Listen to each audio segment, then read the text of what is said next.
الحمد للہ رب العالمین والعاقبۃ للمتقین والصلاة والسلام علی سید الانبیاء والمرسلین قال اللہ تعالی وتبارک فی القرآن المجید والفرقان الحمید بسم اللہ الرحمن الرحیم ان اللہ وملائکتہ یصلون علی النبی یا ایھا الذین آمنوا صلوا علیہ وسلموا تسلیما الصلاۃ والسلام علیک یا رسول اللہ وعلی آلک واصحابک یا محبوب رب العالمین الصلاۃ والسلام علیک یا رسول اللہ وعلی آلک واصحابک یا راحت العاشقین۔ تمام حمد و ثنا، تعریف و توصیف اللہ جل مجدہ الکریم کی ذات بابرکات کے لیے، جو خالق کائنات بھی ہے اور مالک شاشہات بھی۔ اللہ جل وعلا کی حمد و ثنا کے بعد حضور نبی اکرم شفیع امم رسول محتشم نبی مکرم صلی اللہ علیہ وسلم کے حضور ناز میں اپنی عقیدتوں، ارادتوں اور محبتوں کا خراج پیش کرنے کے بعد عالی مرتبت ذی وقار معزز محترم محتشم سامعین، خواتین و حضرات، السلام علیکم ورحمۃ اللہ وبرکاتہ۔ کتاب رحمت قرآن مجید سے جو آیت نور تلاوت کرنے کا شرف پایا ہے، اس پر کچھ گفتگو آپ کے گوش گزار کروں گا۔ اللہ تعالی میری زبان پر کلمۃ الحق جاری فرمائے۔ اللہ تعالی جل شانہ نے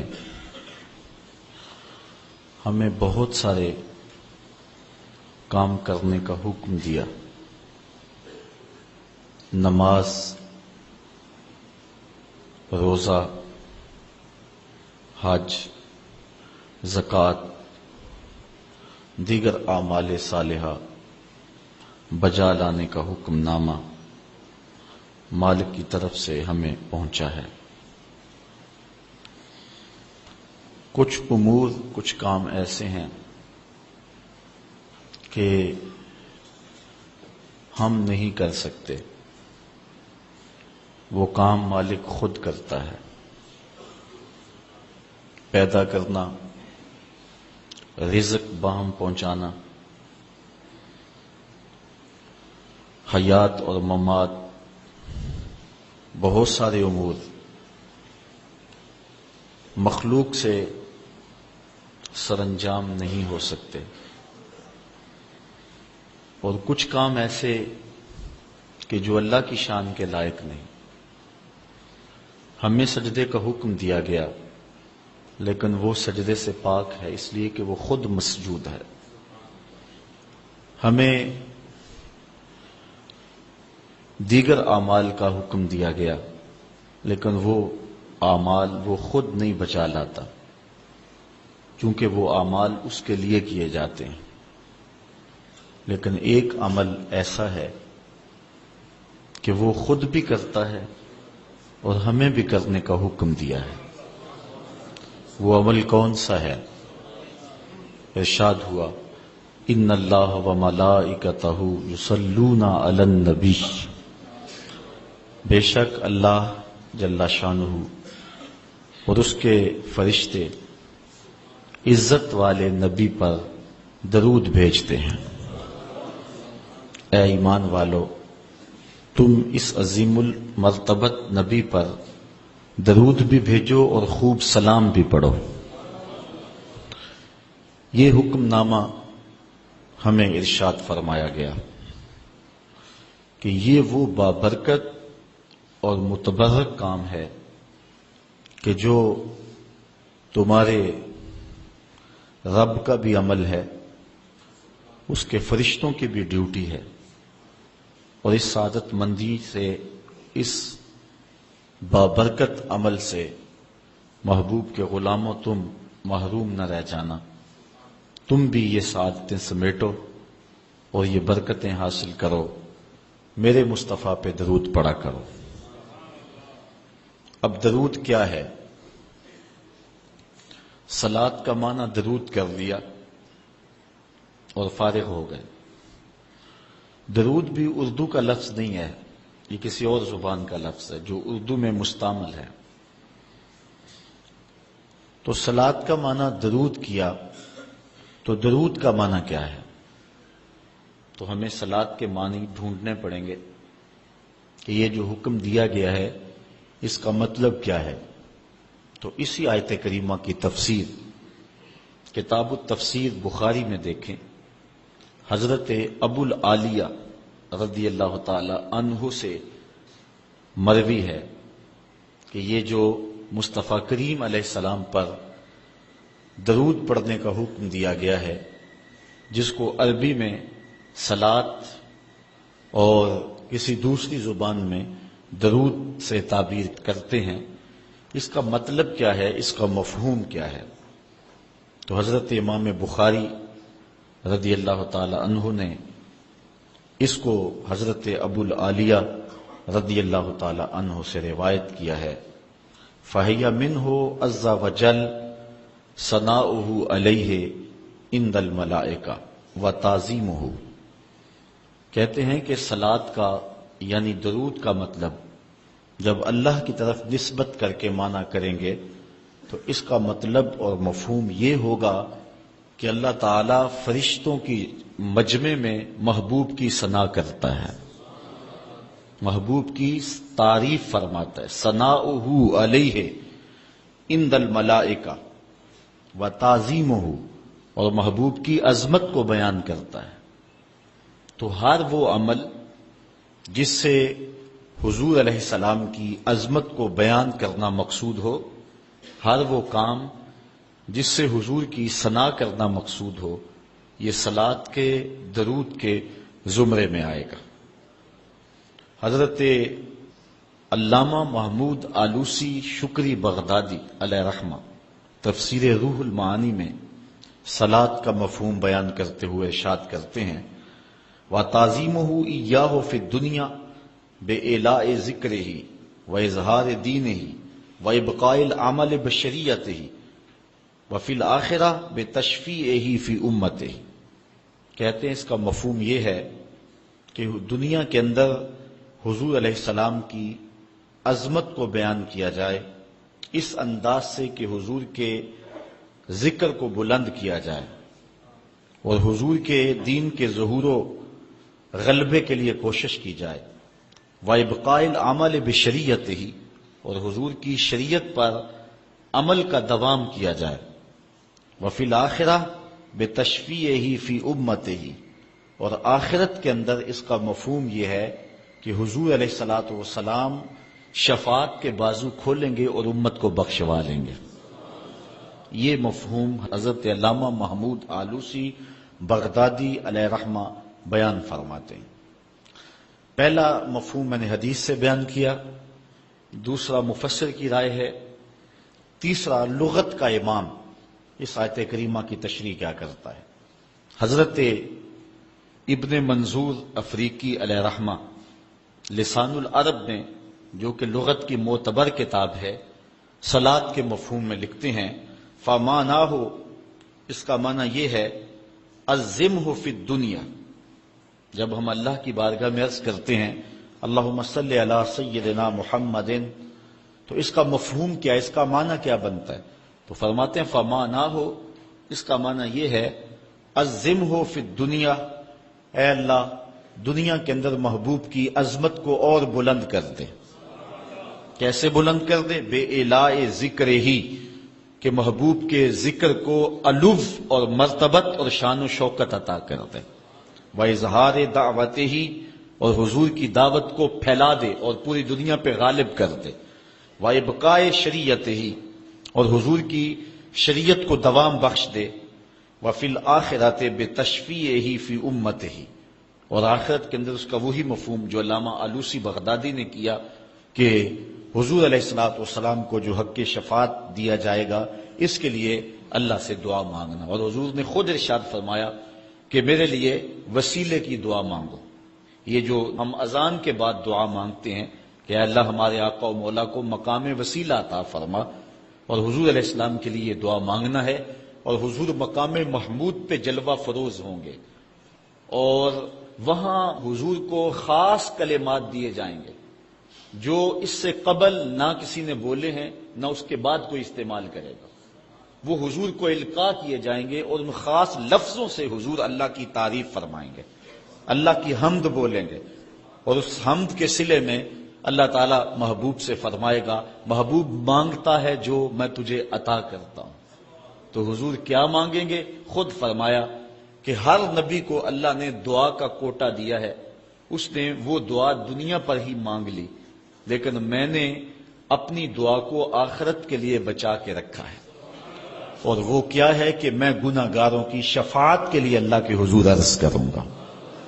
یہاں امام اہل محبت امام احمد رضا خان فاضل بریلوی کا انداز دیکھیے، پیش حق مجدہ شفاعت کا سناتے جائیں گے، آپ روتے جائیں گے ہم کو ہنساتے جائیں گے، وسعتیں دی ہیں خدا نے دامن محبوب کو، جرم کھلتے جائیں گے اور وہ چھپاتے جائیں گے۔ جب دامن شفاعت کھولیں گے تو بڑے بڑے گناہ گار اس شفاعت کی پناہ میں آ جائیں گے، بلکہ شفاعت کا جب دامن کھلے گا تو نیکوکار بھی گناہ گاروں کی صفوں میں شامل ہونے کی کوشش کریں گے کہ ہم حضور کی شفاعت کے حقدار بن جائیں۔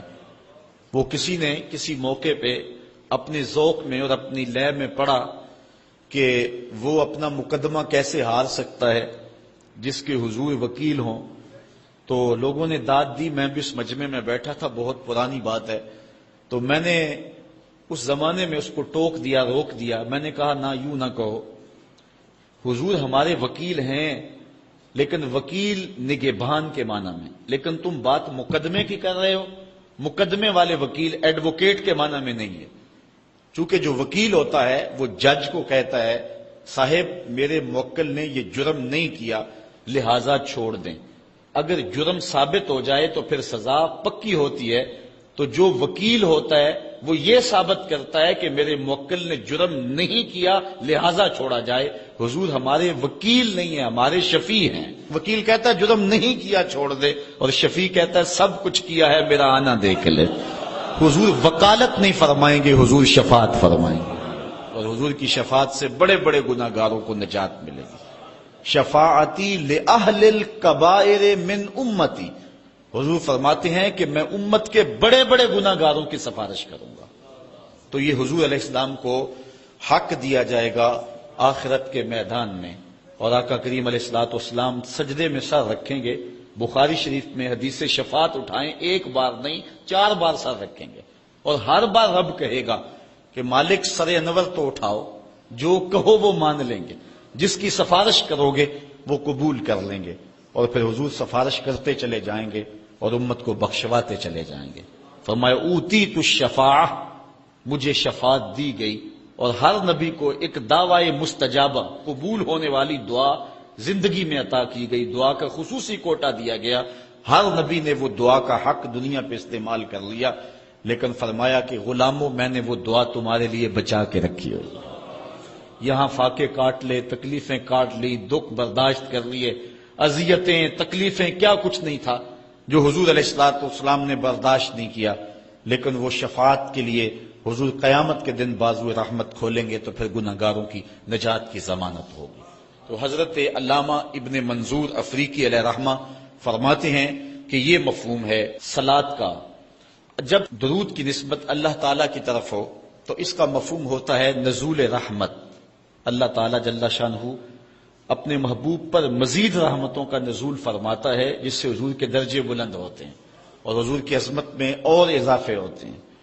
اور جب فرشتوں کی طرف نسبت کی جائے تو فرشتوں کی طرف نسبت بھی دعا کے معنی میں ہے، اور جب ہم اللہ کی بارگاہ میں یہ دعا مانگتے ہیں کہ اے اللہ اس پیارے محبوب علیہ السلام پر رحمت نازل فرما، تو یہ اللہ کی بارگاہ میں گزارش ہوتی ہے۔ اسی لیے علماء نے کہا کہ درود ایک ایسا وظیفہ ہے جو کسی صورت میں رد نہیں ہوتا۔ چونکہ ہم یہ کہتے ہیں اے اللہ اپنے پیارے نبی پر رحمت نازل فرما، وہ تو پہلے ہی فرما رہا ہے، تو ہم کہیں یا اللہ اپنے نبی پہ رحمت نازل فرما، تو کیا اللہ فرمائے گا کہ میں نہیں فرماتا؟ اس لیے یہ ہو ہی نہیں سکتا۔ علماء کہتے ہیں کہ جو درود ہے وہ بہر صورت قبول ہوتا ہے۔ اس لیے حضرت عمر رضی اللہ تعالیٰ عنہ فرماتے ہیں کہ دعا کو درود کے ساتھ جوڑ لو، درود تو قبول ہونا ہی ہونا ہے، تمہاری دعا بھی قبول ہو جائے گی۔ چونکہ اللہ تعالیٰ جل شانہ کی یہ شان نہیں ہے کہ بعض کو قبول کر لے اور بعض کو ترک کر دے۔ ہماری فقہ کا بھی مسئلہ ہے، اگر آپ نے کسی سے سودا لیا ہے، اس میں کوئی ردی چیز آ گئی ہے اور کچھ صحیح آ گئی ہے، اب یہ نہیں آپ کر سکتے کہ جو صحیح ہے وہ رکھ لیں اور ردی واپس کر دیں، یا تو وہ صحیح کے ساتھ ردی بھی قبول کرنا پڑے گی اور یا پھر جو ہے وہ صحیح بھی واپس کرنا پڑے گی۔ یہ نہیں ہوگا کہ مرضی کی رکھ لی اور مرضی کی واپس کر لی، یا سارا سودا قبول کرنا پڑے گا یا سارا سودا واپس کرنا پڑے گا۔ تو اللہ تعالیٰ جل شانہ کے حضور جب درود کے ساتھ دعا مانگی جائے تو پھر اللہ تعالیٰ جل شانہ اس دعا کو چھانٹ کے الگ نہیں کرتا کہ میں نے یہ نہیں قبول کرنی، درود کے ساتھ جو مانگی ہوئی دعا ہے اللہ وہ بھی مستجاب فرما لیتا ہے، وہ بھی قبول فرما لیتا ہے۔ درود پاک وہ بابرکت عمل ہے کہ جو اہل ایمان کو تعلیم دیا گیا۔ علماء نے لکھا کہ زندگی میں ایک مرتبہ درود شریف پڑھنا فرض ہے، اور جب حضور علیہ السلام کا نام لیا جائے اس وقت درود پڑھنا واجب ہے۔ اس کے علاوہ بھی وجوب کے اور بہت سارے مقامات علماء نے بیان کیے، اور نمایاں 40 مقامات علماء نے بیان کیے جہاں درود شریف پڑھنا مستحب ہے، لیکن بعض مقامات پہ درود شریف پڑھنا مکروہ بھی ہے، جس طرح باتھ روم اور اس قبیل کے اور مقامات اور جگہیں اور جو ہے وہ احوال ایسے ہیں جہاں درود شریف نہیں پڑھا جائے گا۔ باقی درود شریف وہ بابرکت وظیفہ ہے، وہ مقبول بارگاہ عمل ہے کہ جس کو جتنی بار مرضی پڑھو، ایک تو طبیعت میں اکتاہٹ نہیں ہوتی، انسان تھکتا نہیں، اور دوسرا اس عمل کی برکتیں اتنی ہیں، اس کا ثواب اتنا ہے کہ حضور نبی رحمت صلی اللہ علیہ وسلم کا فرمان حضرت ابو ہریرہ رضی اللہ تعالی عنہ سے سماعت کر لیجئے کہ حضور علیہ السلام نے ارشاد فرمایا من صلی علیہ صلاۃ واحدۃ صلی اللہ علیہ عشرا، جو میرے اوپر ایک مرتبہ درود پڑھتا ہے اللہ تعالیٰ اس پہ 10 رحمتوں کا نزول فرماتا ہے۔ یہ اس بابرکت وظیفے کا نتیجہ ہے جو بندہ مومن کو نصیب کر دیا جاتا ہے۔ دوسری روایت حضرت انس بن مالک رضی اللہ تعالی عنہ سے مروی ہے ان النبی صلی اللہ علیہ وسلم قال من ذکرت عنده فلیصلی علی ومن صلی علی مرۃ صلی اللہ علیہ بها عشرا۔ حضور نے فرمایا کہ جس شخص کے سامنے میرا ذکر کیا جائے اس کو میرے پہ درود پڑھنا چاہیے، اس لیے کہ جس نے میرے اوپر ایک مرتبہ درود پڑھا اللہ تعالیٰ اس پہ 10 رحمتیں نازل فرماتا ہے۔ علماء نے ایک بڑی خوبصورت بات لکھی، وہ کہتے ہیں کہ اصل درود پڑھ کر کے اپنے لیے رحمتیں طلب کرنا ہوتا ہے رب سے، کیونکہ مصطفیٰ کریم علیہ الصلوۃ والسلام ہمارے درود کے محتاج۔ بندہ کہ میں درود پڑھ رہا ہوں، جب ہم نہیں تھے اس وقت بھی مصطفیٰ پہ درود پڑھا جا رہا تھا، جب کائنات کو خلق وجود بھی نہیں دیا گیا تھا مصطفیٰ پہ درود اس وقت بھی پڑھا جا رہا تھا۔ تو یہ ہم اپنی سعادت مندی حاصل کرتے ہیں۔ اس کی مثال یہ ہے کہ جو مانگنے والے ہیں وہ 2 طرح کے ہوتے ہیں۔ سورۃ الفاتحہ کی تفسیر میں میں نے مختصر بات آپ کے سامنے اس عنوان سے رکھی تھی۔ ایک وہ ہے کہ جو ڈائریکٹ دروازے کو دستک دے کے صاحب خانہ سے مانگتے ہیں، صاحب خانہ اپنی توفیق کے مطابق اس کو دے نہ دے اس کی مرضی۔ اور مانگنے والوں کا ایک اور طریقہ ہوتا ہے کہ وہ مانگتے نہیں، کسی شخص کے دروازے پہ کھڑے ہو کے اس کو دعائیں دینے لگتے ہیں، تیرے بچوں کی خیر، تیرے والدین کی خیر، جہاں دادے پر دادے سے شروع ہوتے ہیں اور نیچے نسل تک آتے ہیں، تو وہ جب دعائیں مانگ رہے ہوتے ہیں تیرے خاندان کی، تیری جد کی خیر، تو گھر والا سمجھتا ہے جو ہمیں دعائیں دے رہا ہے اصل خود خالی جھولی لے کر آیا ہے، یہ کچھ مانگنا چاہتا ہے۔ تو کوئی شخص اللہ کی بارگاہ سے مانگنا چاہے، اللہ تو اولاد سے پاک ہے، تو اس کے محبوب کی خیر مانگو، اللہ تعالیٰ ایک بار خیر مانگو گے 10 رحمتیں جھولی میں ڈال دے گا۔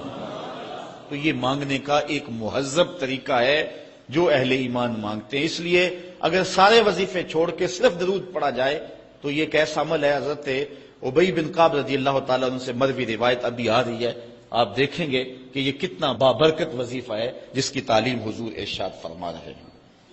حضور علیہ السلام کا ایک اور فرمان سنیے جس کو امام طبرانی نے اپنی موجم میں روایت کیا ہے۔ حضور نے ارشاد فرمایا من صلی علیہ صلاۃ واحدۃ صلی اللہ علیہ عشرا، جو میرے اوپر ایک مرتبہ درود پڑھتا ہے رب تعالیٰ اس پر 10 رحمتیں نازل کرتا ہے۔ ومن صلی علیہ عشرا صلی اللہ علیہ مئۃ، اور جو میرے اوپر 10 مرتبہ درود پڑھتا ہے اللہ تعالیٰ اس پہ 100 رحمتیں نازل فرماتا ہے۔ ومن صلی علیہ مئۃ کتب اللہ بین عینیہ براۃ من النفاق وبراۃ من النار، اور جو شخص میرے اوپر 100 مرتبہ درود پڑھتا ہے اس کی 2 آنکھوں کے درمیان لکھ دیا جاتا ہے یہ بندہ منافق بھی نہیں ہے دوزخی بھی نہیں ہے، یہ نہ منافق ہے اور نہ دوزخی ہے، نفاق سے اور دوزخ سے بری لکھ دیا جاتا ہے۔ وَأَسْكَنَهُ اللَّهُ يَوْمَ الْقِيَامَةِ مَعَ الشُّهَدَاءِ، اور اللہ تعالیٰ جل شانہ قیامت کے دن جس مرتبے پر شہداء کو ٹھہرائے گا اسی مقام پہ درود پڑھنے والوں کو ٹھہرائے گا۔ یہ ثواب ہے اس شخص کے لیے کہ جو حضور پر کثرت کے ساتھ درود پڑھتا ہے۔ حضرت عبد الرحمن بن عوف رضی اللہ تعالی عنہ سے ایک روایت سنیے، فرماتے ہیں یہ عشرہ مبشرہ سے ہیں، جلیل القدر صحابی ہیں، اور صحابہ میں سب سے زیادہ امیر صحابی بھی یہی ہیں۔ 1,44,000 صحابہ میں سب سے امیر ترین صحابی حضرت عبد الرحمن ابن عوف رضی اللہ تعالی عنہ ہیں۔ آپ فرماتے ہیں کہ خرج رسول اللہ صلی اللہ علیہ وسلم فاتبعته حتى دخل نخلا فسجد فاطال السجود حتى خفت او خشیت ان يكون الله قد توفاه او قبضه۔ کہتے ہیں ایک دن حضور گھر سے باہر تشریف فرما ہوئے، مسجد نبوی سے نکلے تو میں بھی حضور کے پیچھے پیچھے چل پڑا۔ حضور علیہ الصلوۃ والسلام کے تتبع میں، حضور کی اتباع میں میں بھی حضور کے پیچھے چل پڑا۔ حتی داخل نخلا، یہاں تک کہ کھجوروں کے ایک باغ میں حضور تشریف فرما ہو گئے، میں بھی اس باغ میں حضور کے پیچھے چلا۔ میں نے کیا دیکھا؟ حضور نے سجدہ فرمایا، فاطال السجود، اور سجدہ اتنا لمبا تھا، حتی خفت او خشیت ان یکون اللہ قد توفى او قبضه، مجھے ڈر لگا کہ حضور علیہ السلام کا وصال ہو گیا، کہ حضور نے سر انور رکھا سجدے میں پھر اٹھا ہی نہیں رہے تھے، تو میں ڈرا اس بات سے کہ کہیں حضور کا وصال نہ ہو گیا ہو، حضور علیہ السلام اس دار فانی سے کوچ نہ کر گئے ہوں۔ تو کہتے ہیں کہ کالا فجیت انظر فرفع راسہ، میں دیکھ ہی رہا تھا کہ اچانک حضور نے سر انور اٹھا لیا۔ فقال مالک یا عبد الرحمن، تو میرا رنگ اڑا ہوا تھا، میری طبیعت کے اوپر ایک عجیب کیفیت تھی۔ حضور نے سر اٹھایا اور مجھے اس حالت میں دیکھا، کہا کہ اے عبد الرحمن تجھے کیا ہو گیا؟ میں نے کہا فذکرت ذالک لہ، جو مجھے ہوا تھا میں نے وہ بتا دیا، میں تو ڈر گیا تھا کیونکہ صحابہ کی زندگی ہی تو حضور کے نام سے تھی، اور آقا کریم کی زندگی کے ساتھ اور حضور کی حیات کے ساتھ ہی تو وہ جیتے تھے بلکہ اڑتے تھے، اور صحابہ رضوان اللہ علیہ مجمعین کے لیے سب سے مشکل وقت حضور علیہ السلام کی وفات کا وقت تھا، ان سے برداشت نہیں ہوتا تھا۔ آپ نے پڑھا ہوگا سیر میں، علماء سے سنا ہوگا، حضرت عمر نے تلوار نکال لی تھی حضور کے وصال پر، کوئی کہے تو صحیح حضور کا وصال ہو گیا میں گردن کاٹ دوں گا، روتے تھے، عجیب کیفیت تھی۔ حضرت ابوبکر صدیق نے ہاتھ آگے کیا لیکن حضرت عمر جو ہیں وہ ان کی بات بھی سننے کے لیے تیار نہیں تھے۔ حضرت بلال چیخیں مارتے تھے، عجیب حالت تھی۔ حضرت سیدہ فاطمہ کہتی تھی سبت علی مصائب لو انہا سبت علی الایام سرنا لیالیا، لوگوں میرے اوپر جو مصیبتیں ٹوٹ پڑی ہیں اگر وہ چٹے دنوں پہ پڑتی تو وہ بھی کالی راتیں بن جاتے۔ اتنی مصیبتیں آ گئی۔ حضور علیہ السلام کے وصال پر یہ صحابہ کی کیفیت۔ حضرت زید بن عبداللہ اپنے باغ کو پانی دے رہے تھے، حضرت امام زرقانی نے لکھا ہے ان کے بیٹے نے جا کے کہا کہ ابا جی کوئی بات سنی ہے؟ انہوں نے کہا بتاؤ بیٹے کیا ہوا ہے؟ کہا حضور کا وصال ہو گیا۔ تو حضرت زید نے یوں ہاتھ اٹھائے اور سنو انہوں نے کیا کہا، اللہم اذہب بصری حتی لا ارا بعد حبیبی محمد احدا، اے اللہ مجھے اندھا کر دے، مجھے نابینا کر دے، آنکھوں کے چراغ روشن اس لیے تھے کہ تیرے رسول کو دیکھتا تھا، اب حضور اگر اس دنیا سے چلے گئے تو میں نے آنکھوں کی چراغ کیا کرنے؟ تو اللہ تعالیٰ نے ان کی دعا قبول فرما لی اور وہ فوراً نابینا ہو گئے۔ کسی نے بعد میں ان کے پاس جا کر افسوس کیا کہ تمہاری آنکھوں کی بینائی جاتی رہی ہے، بڑا افسوس ہوا ہے۔ وہ فرمانے لگے تمہیں ہوا ہوگا، مجھے تو کوئی نہیں ہوا، میں تو حضور کے بغیر کسی کو دیکھنا ہی نہیں چاہتا۔ اور اعلیٰ حضرت فرماتے ہیں کون نظروں پہ چڑھے دیکھ کے تلوا تیرا، جس نے آپ کو دیکھا پھر وہ کسی کو جو ہے وہ اور کیوں دیکھے؟ تو یہ صحابہ کی کیفیت تھی۔ بلکہ غدابہ نامی اونٹنی جس پہ حضور سواری کیا کرتے تھے، کتب میں آتا ہے، صحیح روایات ہیں، وہ حضرت فاطمہ تو زہرا کی دہلیز پر سر رکھ کے رویا کرتی تھی، اور وہ یافوز نامی دراز گوش جس پہ حضور سواری کیا کرتے تھے، جس کو ہم اپنی زبان میں گدھا کہہ لیتے ہیں لیکن نسبت رسول سے ہوگی تو پھر اس کو دراز گوش کہیں گے، تو وہ قبیلہ بنو سلیم کے کنویں میں چھلانگ لگا کے مر گیا کہ جب حضور چلے گئے ہیں تو ہم نے جی کے کیا لینا ہے۔ یہ کیفیت جانوروں کی تھی۔ اللہ اکبر۔ تو حضور کی جدائی کا صدمہ کون برداشت کرے؟ آپ نے سنا نہیں کہ استن حنانہ حضور کے فراق میں کیسے تڑپ تڑپ کے روتا تھا؟ صحاح میں روایت ہے، لگتا تھا جس طرح پھٹ جائے گا، اور آقا کریم ممبر سے نیچے اترے اور آقا نے اس کو دونوں ہاتھوں میں لیا، پھر تسلی دی، اور ایسے لگا جس طرح کہ بچھڑا ہوا بچہ ماں کی گود میں آ جائے تو اس کی گگھی بن جاتی ہے، یہ کیفیت ہوئی۔ پھر حضور ممبر پہ جلوہ خراز ہوئے اور صحابہ سے مخاطب ہو کے کہا لو لم افعل ھکذا لھن الی یوم القیامہ، اگر میں اپنے عاشق زار کو ممبر سے اتر کے یوں تسلی نہ دیتا تو یہ لکڑی کا ستون قیامت تک روتا ہی رہتا۔ اللہ اکبر۔ یہ ہے حضور کے پیار کی کیفیت۔ ان کے لیے مشکل مرحلہ تھا۔ تو حضرت عبد الرحمن ابن عوف رضی اللہ تعالیٰ عنہ کہتے ہیں میں نے جو میرے پہ بیتی تھی نا، جو میری حالت ہوئی تھی، میں نے صاف صاف عرض کی حضور میں تو بہت پریشان ہوا تھا۔ تو حضور نے فرمایا فقال ان جبرائیل علیہ السلام قال لی، سنو کہ جبریل امین میرے پاس آئے اور انہوں نے مجھے آ کے کہا الا ابشرک ان اللہ عز وجل یقول، کہ حضور میں آپ کو بشارت نہ دوں کہ رب کیا کہتا ہے؟ وہ یہ کہتا ہے من صلی علیک صلیت علیہ ومن سلم علیک سلمت علیہ۔ ذرا دیکھیے لفظ، حضور فرماتے ہیں میں کیوں سجدے میں گیا تھا؟ سنو اے عبد الرحمن ابن عوف واقعہ کیا ہوا، میں اتنا لمبا سجدہ کیوں کیا؟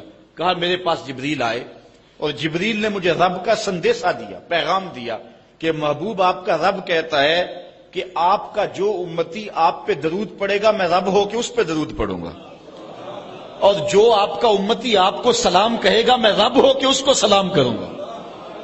تو حضور فرماتے ہیں فسجدت للہ شکرا، تو پھر میں سجدہ نہ کرتا، پھر میں شکر کا سجدہ نہ کرتا اور میرا سجدہ لمبا نہ ہوتا کہ اتنا کرم ہوا کہ میرا اگر غلام مجھ پہ درود بھیجے تو رب اس پہ درود بھیجتا ہے۔ اللہ اکبر۔ یہ کرم نوازیاں اس شخص پر کہ جو حضور نبی رحمت صلی اللہ علیہ وسلم پر درود بھیجتا ہے۔ آئیے حضرت عبداللہ ابن مسعود رضی اللہ تعالی عنہ سے ایک روایت سنتے ہیں۔ کہتے ہیں کہ ان للہ ملائکۃ سیاحین یبلغون عن امتی السلام، اللہ کے کچھ فرشتے ہیں جن کی ڈیوٹی یہ ہے وہ دھرتی پر گھومتے ہیں، پوری دنیا پہ چکر لگاتے ہیں، اور کرتے کیا ہیں؟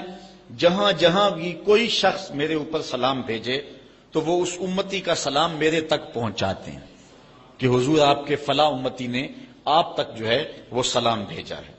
اور دوسری روایت حضرت حسن رضی اللہ تعالیٰ عنہ اپنے باپ حضرت علی المرتضیٰ سے روایت کرتے ہیں کہ حضور علیہ السلام نے ارشاد فرمایا حیث ما کنتم فصلوا علیہ فإن صلاتکم تبلغنی، فرمایا علی جہاں بھی رہو میرے اوپر سلام پڑھا کرو، تمہارا سلام مجھے پہنچتا ہے، جہاں بھی رہو میرے اوپر سلام پڑھنے کو عمل کو نہ چھوڑنا۔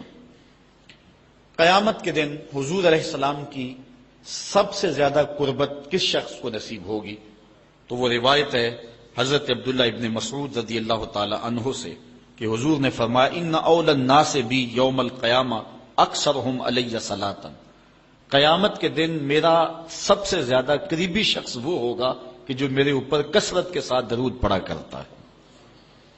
حضرت ابی بن کعب رضی اللہ تعالیٰ عنہ کی وہی روایت جو میں نے جس کا اشارہ دیا، روایت کرتے ہیں کان رسول اللہ صلی اللہ علیہ وسلم اذا ذهب ربع اللیل قام فقال یا ایھا الناس اذکروا اللہ جاءت الراجفہ تتبع الرادفہ جاء الموت بما فیہ۔ کہتے ہیں کہ حضور علیہ الصلوۃ والسلام جب رات کا چوتھائی حصہ باقی رہ گیا تو آقا کریم علیہ السلام نے لوگوں کو بیدار کیا، لوگوں کو جگایا کہ اٹھو اللہ کا ذکر کرو، قیامت آنے والی ہے، موت آنے والی ہے۔ حضور نے صحابہ کو بیدار کیا۔ قال ابی بن کعب رضی اللہ تعالیٰ عنہ، حضرت ابی بن کعب رضی اللہ تعالیٰ عنہ فرماتے ہیں یہ جلیل القدر سے آبی ہیں اور حضور علیہ الصلوۃ والسلام ان سے قرآن سنا کرتے تھے، بلکہ ایک دن حضور گزر رہے تھے، حضرت ابی بن کعب رضی اللہ تعالیٰ عنہ تلاوت کر رہے تھے، حضور رک کے سننے لگے۔ اگلے دن ملاقات ہوئی تو فرمایا ابی میں گزر رہا تھا، تو تلاوت کر رہا تھا اور میں سنتا رہا۔ تو حضرت ابی نے کہا حضور اگر مجھے پتہ چل جاتا نا کہ آپ سن رہے ہیں تو میں اور سوار کے پڑھتا۔ محدثین شارحین لکھتے ہیں کسی کے دکھلاوے کے لیے قرآن سوار کے پڑھنا ریاکاری ہے، لیکن اگر حضور کے دکھلاوے کے لیے پڑھا جائے یہ ریاکاری نہیں ہے، یہ عین دین ہے۔ تو حضرت ابی بن کعب رضی اللہ تعالی عنہ کہتے ہیں کہ میں نے حضور کی خدمت میں عرض کی فقلت، تو میں نے عرض کی یا رسول اللہ صلی اللہ علیہ وسلم میں آپ پر بہت زیادہ درود شریف پڑھتا ہوں، فکم اجعل لک من صلاتی، تو مجھے بتا دیں کہ میں آپ پہ کتنا وقت درود پڑھا کروں۔ قال ما شئت، کہا جتنا تو پڑھ سکتا ہے، جتنا تیرے پاس وقت ہے، جتنی تیری مرضی ہے، میں کوئی مقرر نہیں کرتا۔ قال قلت، تو میں نے کہا الربع، میں چوتھا حصہ درود پڑھا کروں گا، باقی 3 حصے باقی وظیفے کر لیا کروں گا۔ قال ما شئت، حضور نے فرمایا تیری مرضی، وَإِن زِدْتَ فَهُوَ خَيْرٌ لَكَ، لیکن اگر درود زیادہ پڑھے نا تو تیرے لیے ہوگا بہتر۔ ویسے تو اگر چوتھا حصہ پڑھے باقی 3 حصے باقی وظیفے، لیکن اگر ایسا کرے تو تیرے لیے بہتر ہوگا، زیادہ اگر پڑھ لے۔ قال کہتے ہیں فقل، تو میں نے کہا فثلثین، میں 2/3 پڑھ لیا کروں گا۔ قال ما شئت، فرمایا جس طرح تیری مرضی۔ فَإِن زِدْتَ فَهُوَ خَيْرٌ لَكَ، لیکن اگر تو درود کو زیادہ کر لے تو یہ تیرے لیے بہتر ہوگا۔ قلت النصف، میں نے عرض کی حضور میں آدھا وقت درود پڑھ لیا کروں گا، باقی آدھا وقت دیگر وظائف پڑھ لیا کروں گا۔ قلت، جب میں نے یہ بات کہی تو حضور نے فرمایا ما شئت، جو تیری مرضی، جو تیرے دل میں آئے۔ وَإِن زِدْتَ فَهُوَ خَيْرٌ لَكَ، لیکن اگر تو درود کو اور زیادہ کر دے تو تیرے لیے ہے بہتر۔ کہتے ہیں کہ میں نے عرض کی اجعل لک صلاتی کلھا، حضور پھر میں سارا وقت درود ہی پڑھ لیا کروں گا، میں سارا وقت درود ہی پڑھ لیا کروں گا۔ تو آقا کریم نے فرمایا پھر تجھے دنیا کی تکلیفیں بھی نہیں پہنچیں گی اور آخرت میں بھی تجھے نجات مل جائے گی، کیونکہ انسان وظیفہ 2 مقاصد کے لیے کرتا ہے، میری دنیا کے معاملہ ٹھیک ہو جائیں، کچھ وظائف اس لیے پڑھتا ہے، یا پھر میری آخرت ٹھیک ہو جائے اس لیے وظائف پڑھتا ہے۔ 2 ہی غرضیں ہوتی ہیں وظائف پڑھنے سے، لیکن حضور نے فرمایا اگر تو سارا وقت درود پڑھتا رہے تو پھر تیری دنیا بھی ٹھیک ہو جائے گی، تیری آخرت بھی ٹھیک ہو جائے گی، تیرے سارے معاملے ٹھیک ہو جائیں گے۔ اللہ اکبر۔ اور حضور علیہ السلام کا یہ ایک اور فرمان سنیے جس کو حضرت انس رضی اللہ تعالیٰ عنہ روایت کرتے ہیں۔ حضور علیہ السلام نے ارشاد فرمایا من صلی علی فی یوم 1000 مرہ لم یمت حتی یری مقعدہ من الجنہ، جو ایک دن میں 1000 مرتبہ میرے اوپر درود پڑے وہ اتنی دیر تک مرے گا نہیں جب تک جنت میں اپنا ٹھکانہ نہیں دیکھ لیتا۔ یہ اللہ تعالیٰ اس کو خاص نور نصیب فرمائے گا۔ اور آئیے سنیے حضور علیہ السلام کیا ارشاد فرما رہے ہیں۔ حضرت ابو درداء رضی اللہ تعالی عنہ سے روایت ہے، امام ابن ماجہ نے اپنی سند سے اس کو روایت کیا ہے۔ قال قال رسول اللہ صلی اللہ علیہ وسلم اکثروا علی من الصلاة کل یوم الجمعہ فإنہ مشہود تشہدہ الملائکہ۔ حضور نے فرمایا کہ ہر جمعے کے دن میرے اوپر کثرت کے ساتھ درود پڑا کرو، چونکہ یہ یوم مشہود ہے، اس دن فرشتے حاضر ہوتے ہیں، تو جمعے کے دن کثرت کے ساتھ باقی دنوں کی نسبت میرے اوپر درود پڑا کرو۔ تو وَإِنَّ أَحَدًا لَن يُصَلِّيَ عَلَيَّ إِلَّا أُرِدَتْ عَلَيَّ صَلَاتُهُ حَتَّى يَفْرُغَ مِنْهَا، اس لیے کہ تم میں سے جو کوئی میرے اوپر درود پڑتا ہے جب تک فارغ نہیں ہو جاتا اس کا درود جو ہے وہ میرے اوپر پہنچا دیا جاتا ہے۔ کالا، تو حضرت ابو درداء کہتے ہیں قل، تو میں نے کہا وبعد الموت، حضور جب آپ اس دنیا سے چلے جائیں تو کیا اس کے بعد بھی یہ وظیفہ اور یہ عمل جاری رکھیں؟ حضرت ابو درداء رضی اللہ تعالی عنہ نے جو ہے یہ وضاحت حضور سے پوچھی، اور یہ بھی بڑے جلیل القدر صحابی ہیں، بلکہ صحابہ میں سے انتہائی متقی اور پرہیزگار صحابی ہیں۔ بلکہ حضرت ابو درداء کے بارے میں آتا ہے کہ فجر کی نماز پڑھ کے جلدی چلے جاتے تھے۔ ایک دن حضور نے روک کر کے کہا ابو درداء کاہے کی جلدی ہوتی ہے کہ رکتے بھی نہیں، بہت جلدی چلے جاتے ہو؟ عرض کی حضور میرے ہمسایوں کے گھر میں کھجور کا ایک لمبا درخت ہے، اور آج کل مدینے میں کھجوروں کے پکنے کا موسم ہے، اور سحری کے وقت ٹھنڈی ہوائیں مدینے کو سلامی دینے آتی ہیں، اور میں اس لیے جلدی جلدی چلا جاتا ہوں کہ وہ جو کھجوریں جھڑ کے میرے ویڑے میں گر جاتی ہیں بچوں کے اٹھنے سے قبل ہمسائے کے گھر میں پھینک دوں، کہیں میرا بچہ کوئی نہ کھا لے، اور ہماری سڑک سے گنے کی ٹرالی گزر کے تو دیکھے۔ یہ دیکھیے حضور علیہ السلام کے صحابی کا عمل اور ان کی زندگی کے معمولات، یہ ہے حضرت ابو درداء رضی اللہ تعالیٰ عنہ۔ کہتے ہیں میں نے حضور سے کہا حضور جب آپ اس دنیا سے چلے جائیں گے تو کیا پھر بھی درود آپ کو بھیجیں اور پھر بھی آپ پر پہنچتا رہے گا؟ تو سنو حضور نے کیا کہا۔ حضور نے فرمایا ان اللہ حرم علی الارض ان تاکل اجساد الانبیاء علیہم الصلاۃ والسلام، اللہ تعالیٰ نے مٹی پر حرام کر دیا ہے کہ وہ نبیوں کے جسموں کو کھائے۔ نبی قبروں میں زندہ ہوتے ہیں اور ان کو رزق بھی دیا جاتا۔ حضرت ابن ماجہ نے یہ روایت باسناد جید، اچھی سند کے ساتھ اس کو روایت کیا ہے، بلکہ حضور نبی رحمت صلی اللہ علیہ وسلم نے ارشاد فرمایا کہ جب کوئی شخص میرے اوپر درود پڑتا ہے تو اللہ تعالیٰ جل شانہ میری روح میرے بدن میں لٹا دیتا ہے، حتیٰ کہ میں اس کے سلام کا جواب دیتا ہوں۔ وہ کیا کسی نے کہا، شعر تو سادہ سا ہے لیکن اس حدیث کا ترجمہ ہے۔ وہ کسی شاعر نے کہا تھا کہ درود پڑھنے سے ثواب ملتا ہے اور سلام پڑھنے سے جواب ملتا ہے۔ اگر کوئی شخص حضور کی بارگاہ میں سلام پیش کرے تو اس کا جواب ملتا ہے، اور اہل حق حضور علیہ الصلوۃ والسلام کی بارگاہ میں اس سلام کو محسوس کرتے ہیں۔ حضرت امام مالک نے یہ بات کہی کہ اگر کوئی شخص حضور کے روضے پہ جائے، باقی ائمہ کہتے ہیں کہ وہ کہے کہ میں حضور کے روضے کی زیارت کر کے آیا ہوں، لیکن امام مالک کہتے ہیں کہ یہ نہ کہے میں حضور کے روضے کی زیارت کر کے آیا ہوں، بلکہ یہ کہے میں حضور کی زیارت کر کے آیا ہوں، کیونکہ حضور علیہ الصلوۃ والسلام کو جس نے حضور کے روضے کو دیکھا، حضور نے فرمایا وہ ایسے ہی ہے جس نے میری زندگی میں اس نے مجھے دیکھا۔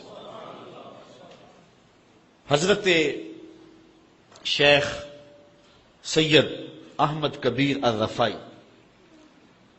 رحمت اللہ تعالی علیہ بہت بڑے بزرگ گزرے، ساری زندگی حضور پر کثرت کے ساتھ درود پڑا، اور حضور علیہ السلام کی طرف سے جو باطن میں جواب آتا رہا اس کو موصول کرتے رہے۔ اللہ تعالیٰ جل شانہ نے توفیق دی، پھر دیار نور میں حاضر ہوئے۔ 555 ہجری کا یہ واقعہ ہے۔ اس کو تمام مکاتب فکر کے لوگوں نے سوائے ایک مکتبہ فکر کے اپنی کتابوں میں لکھا ہے۔ تبلیغی جماعت والوں نے اپنے شیخ الحدیث زکریا سہارنپوری نے کتاب الحج میں لکھا ہے، باقی لوگوں نے بھی لکھا ہے، درجنوں تذکرہ نگاروں نے اس واقعہ کو بیان کیا ہے، اور اس کی صحت پر اہل علم کو کوئی اختلاف نہیں ہے۔ 555 ہجری کی بات ہے کہ وہ حضور کے روضے پہ بنفس نفیس حاضر ہوئے، اور حاضر ہو کے انہوں نے جو حضور کی بارگاہ میں عرض کی، چونکہ سید تھے، حضور کی اولاد تھی، کہا کہ حضور ساری زندگی میری روح سلام لے کے آپ کی خدمت میں حاضر ہوتی تھی اور آپ کا روحانی جواب وصول کرتی تھی، آج آپ کا بیٹا بنفس نفیس خود حاضر ہو گیا، آج میں روحانی جواب نہیں لوں گا، اور حضور کے روضے کے سامنے کھڑے ہو گئے اور ادب سے سلام پیش کیا۔ پھر کیا ہوا، 70,000 لوگ مسجد نبوی میں موجود تھے جنہوں نے دیکھا حضور نے دست انور روضہ انور سے باہر نکال دیا، اور حضرت شیخ سید رفاعی رحمت اللہ تعالی علیہ نے حضور کے دست کرم کا بوسہ لیا۔ حضرت غوث اعظم شیخ عبد القادر جیلانی علیہ رحمہ فرماتے ہیں اتفاق سے اس دن میں بھی موجود تھا، اور کہتے ہیں کہ حضرت امام رفاعی کے صدقے سے حضور کے دست اقدس کی زیارت میں نے بھی کر لی۔ اللہ اکبر! یہ حضور علیہ الصلوۃ والسلام کا شفقت فرمانا ہے ان لوگوں پر جو حضور علیہ السلام پر کثرت کے ساتھ درود پڑھتے ہیں۔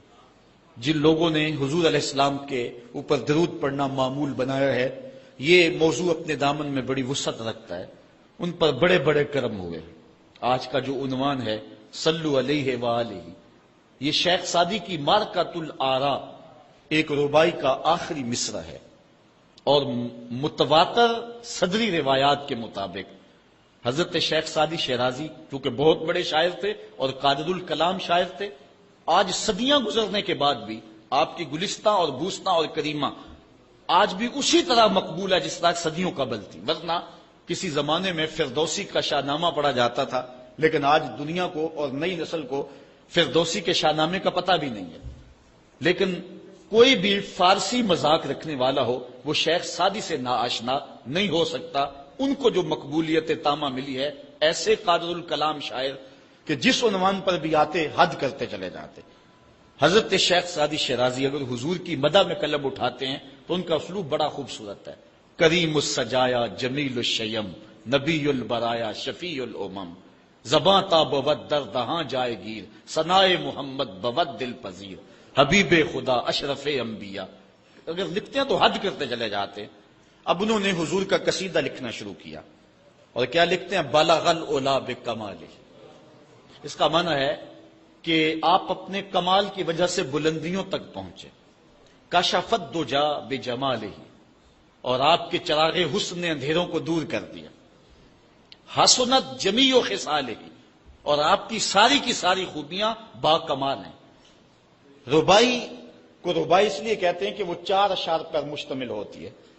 اب 3 اشعار کے اندر بھی جو ہے وہ مضمون تھا وہ مکمل ہو گیا، اور انسان جب مضمون کو مکمل کر لے تو اس وقت پھر نیا جملہ لانا اس کے لیے مسئلہ بن جاتا ہے کہ آگے لکھے تو کیا لکھے، مضمون تو مکمل ہو گیا۔ اب یہاں کیا تھا؟ بلغ العلا بکمالہ کشف الدجی بجمالہ حسنت جمیع۔ اگر اس کا معنی ذہن میں ملحوظ رکھیں تو آگے جو چوتھا جملہ ہے اس پہ آپ کو لطف آئے گا۔ بلغ العلا بکمالہ، وہ اپنے کمال سے، اپنی طاقت پرواز سے، اپنی قوتوں سے، اللہ کی دی ہوئی عطا سے وہاں تک پہنچے جہاں تصور بھی نہیں پہنچ سکتا۔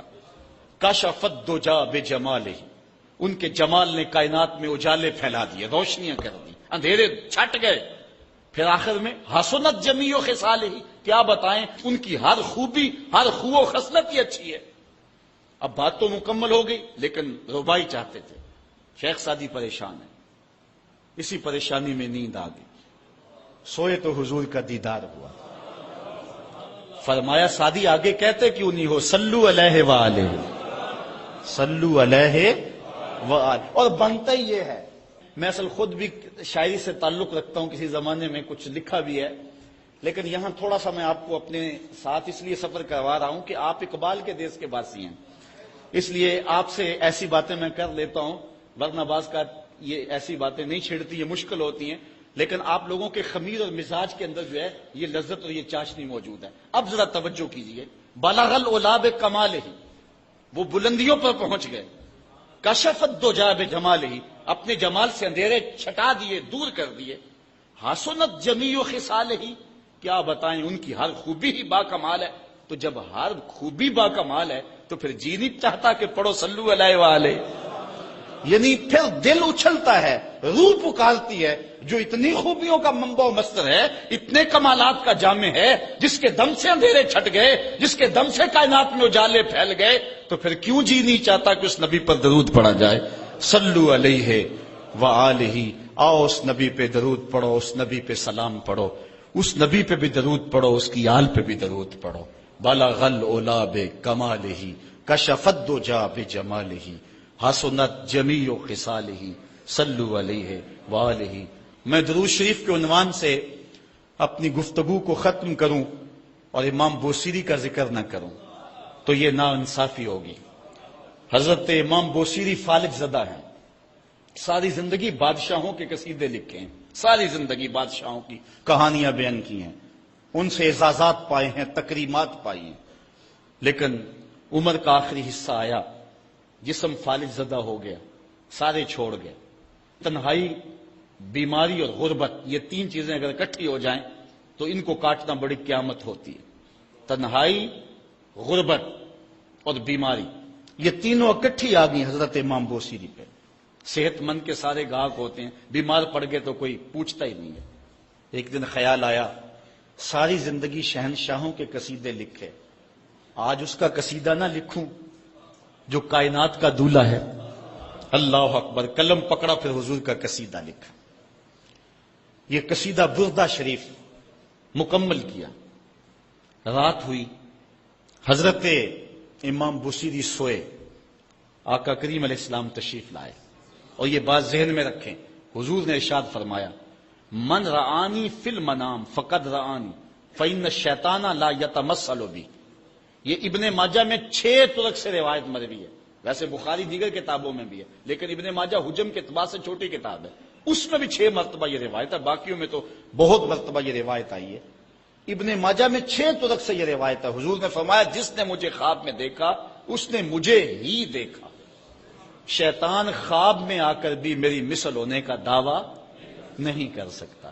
اچھا، دوسری بات، جس نے حضور کو دیکھا اس نے حضور کو دیکھا، اور جس نے حضور کو دیکھا حضور اس کے خواب میں قصد، ارادے اور مرضی سے آئے۔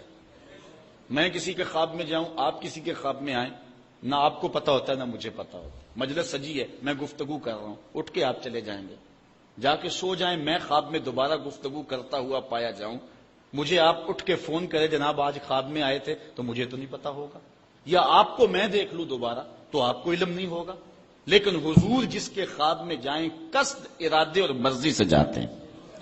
تیسری بات، خواب میں کسی کو کچھ کوئی دے تو وہ محض خواب ہوتا ہے۔ لاٹری نکل آئی، کروڑ پتی بن گیا، صبح اٹھیں گے تو کروڑ پتی ہوں گے یا کنگال ہوں گے؟ وہ کیا کسی نے کہا تھا 100 بار میرے ہاتھوں میں تیرا دامن آیا، جب آنکھ کھلی تو اپنا ہی گریباں تھا۔ کچھ نہیں ہوتا، خواب خواب ہوتا ہے، لیکن حضور کو اگر کوئی خواب میں دیکھے اور حضور کچھ عنایت کریں تو وہ محض خواب نہیں ہوتا۔ حضرت شاہ ولی اللہ محدث دہلوی فرماتے ہیں میرے والد شاہ عبد الرحیم نے خواب میں انہوں نے حضور کو دیکھا تو آقا کریم علیہ السلام نے اپنے 2 منہ مبارک ان کو عطا کیے۔ کہتے ہیں جب اٹھے تو دیکھا کہ منہ مبارک نہیں تھے، تو پھر ان کی کیفیت وہی ہو گئی اور پھر حضور خواب میں ملے، فرمایا کہ ہم نے تیرے سرہانے کے نیچے رکھ دیے۔ تو کہتے ہیں کہ وہ 2 بال حضرت شاہ ولی اللہ محدث دہلوی فرماتے ہیں ان کی علامت یہ تھی کہ وہ صندوق میں ہم رکھتے تھے، جب اس کو دھوپ میں لے کے نکلتے بدلی سایہ کیا کرتے تھے، اور فرماتے ہیں کہ جب وراثت تقسیم ہوئی تو 1 بال میرے حصے میں آیا، حضور کا منہ انور، حضور کا منہ مبارک۔ تو جس نے حضور کو خواب میں دیکھا حضور کو ہی دیکھا، حضور قصد سے آئے، جو دیا حقیقت میں دیا۔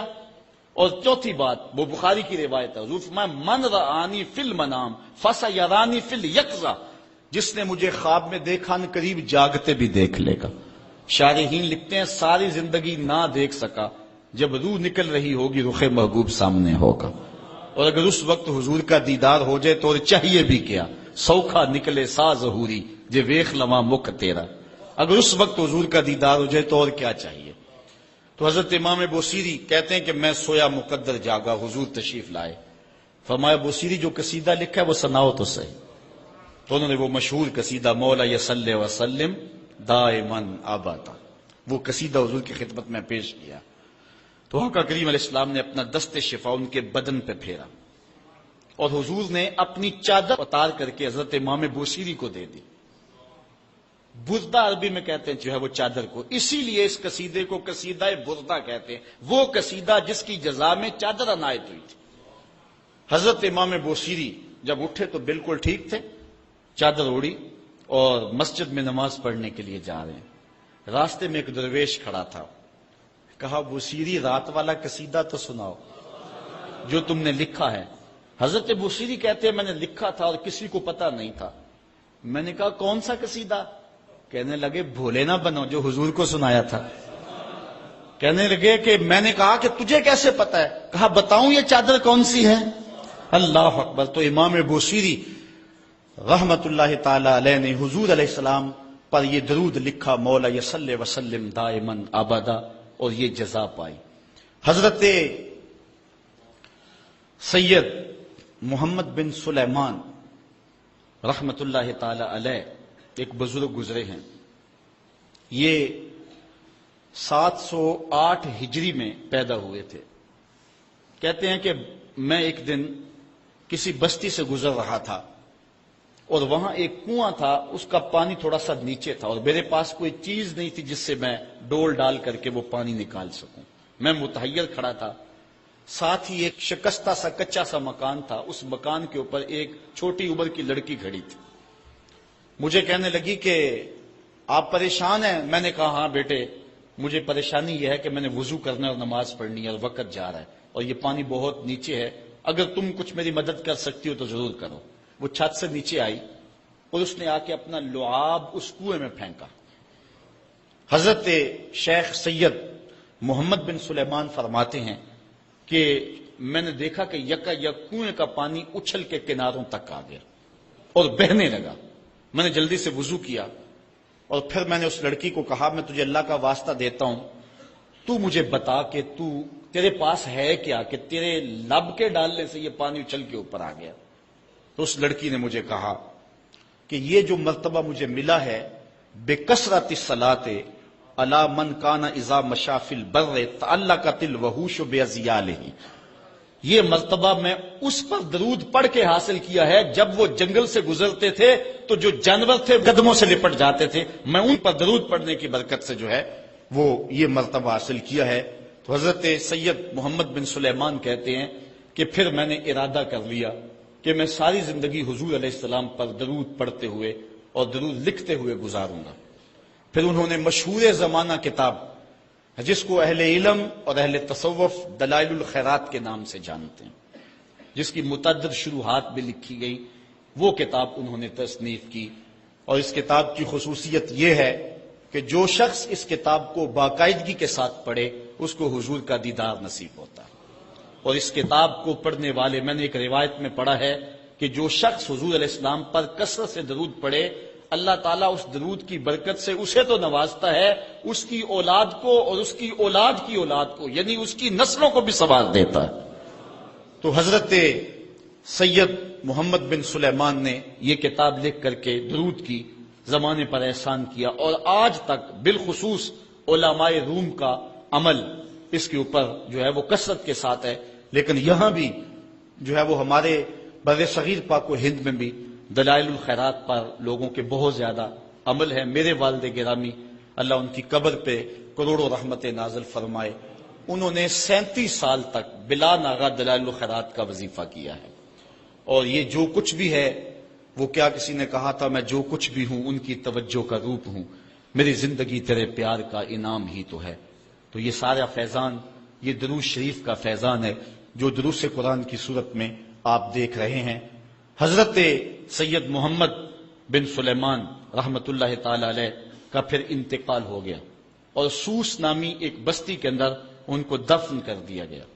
پھر اس کے بعد 77 سال کے بعد ان کو وہاں سے مراکش منتقل کیا گیا، اور آپ کو جب دفن کیا گیا، اور یہ بات اخبار مشہورہ میں سے ہے کہ آپ کی قبر کی مٹی سے درود کی برکت کی وجہ سے کستوری جیسی خوشبو آیا کرتی تھی، اور جب اتنے طویل عرصے کے بعد ان کو قبر سے نکالا گیا تو جب وہ فوت ہوئے تھے تو انہوں نے تھوڑی دیر پہلے حجامت بنائی تھی، اور جب لحد سے ان کو نکالا گیا 77 برس بعد تو ایسے لگتا تھا کہ جس طرح ابھی خط کروایا ہے، اور لوگوں نے ان کے جسم کو انگلی لگا کر کے دیکھا تو جس طرح ایک زندہ شخص کے جسم کو انگلی لگائیں تو خون ہٹ جاتا ہے اور جگہ زرد ہو جاتی ہے، تو تو ایسے ہی لوگوں نے پایا کہ جگہ زرد ہو گئی، پھر انگلی اٹھائی تو جو ہے وہ پھر وہاں دوبارہ سرخی آنے لگی.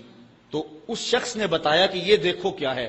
تو پھر جو بھی زیارت کرنے آتا وہ انگلی لگا کے دیکھتا اور اس طرح دباتا آپ کی جلد کو، اور وہ زرد ہو جاتی اور پھر دوبارہ خون آتا. تو پھر ان کی زیارت بند کر دی گئی اور وہاں سوس سے اٹھا کر کے ان کو مراکش کے اندر دفن کیا گیا.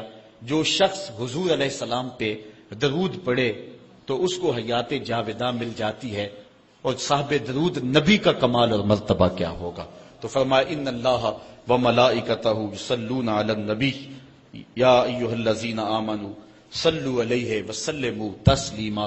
آؤ ہم حضور کی بارگاہ میں پورے ادب سے ہدیہ درود پیش کریں. الصلاۃ والسلام علیک یا رسول اللہ وعلی آلک واصحابک یا محبوب رب العالمین. آفاق کے ہر ہر گوشے میں قرآن سنا کر دم لینا، اب رکنا نہیں، اب تھمنا نہیں. فردوس میں جا کر دم لینا، آفاق کے ہر ہر گوشے میں قرآن سنا کر دم لینا، اب رکنا نہیں، اب تھمنا نہیں.